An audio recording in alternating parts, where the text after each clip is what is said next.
তোমার দিকে তো বুমবালা দলবল নিয়ে আসছে। কি তোমার সাথে দেখা করতে আসছে? আমার তো মনে হচ্ছে তোমার সঙ্গে দাঙ্গা করতে আসছে। তাহলে তুমি বললে কেন প্রথমে দেখা করে যা? আমি না জানি কি করে বলবো?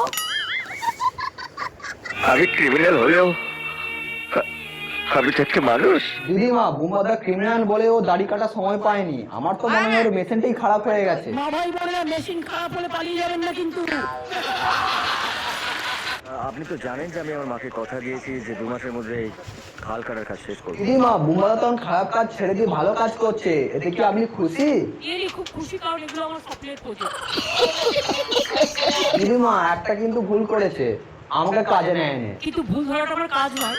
নিঃসন্দেহে তুই ঠিক কথা বলেছিস। দিদিমা, বুমবাদার কাজটা আমার পছন্দ হয়নি, কারণ আমাকে কাজে নেয় না। আপনার কেমন লেগেছে? এরই খুব ভালো হয়েছে। আমি বিশ্বাস করি না। আচ্ছা ঠিক আছে, দিদিমা বলো তো বুমবাদার কোন কাজটা তোমার সবচেয়ে বেশি ভালো লেগেছে? আমার সবচেয়ে ভালো লেগেছে কোনটা বলবো? হ্যাঁ বলো না, সেটাই তো জিজ্ঞাসা করেছি।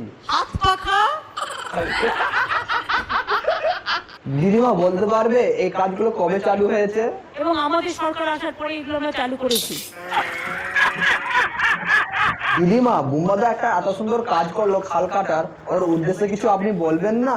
আমি অনেক অভিনন্দন ধন্যবাদ জানাচ্ছি। তো বন্ধুরা, আজকের ভিডিওটা সম্পূর্ণ বিনোদন দেওয়ার জন্য বানানো হয়েছে। তো কাউকে ছোট করার উদ্দেশ্যে ভিডিও বানানো হয়নি। তো ভিডিও ভালো লাগলে লাইক শেয়ার কমেন্ট অবশ্যই করে দেবেন।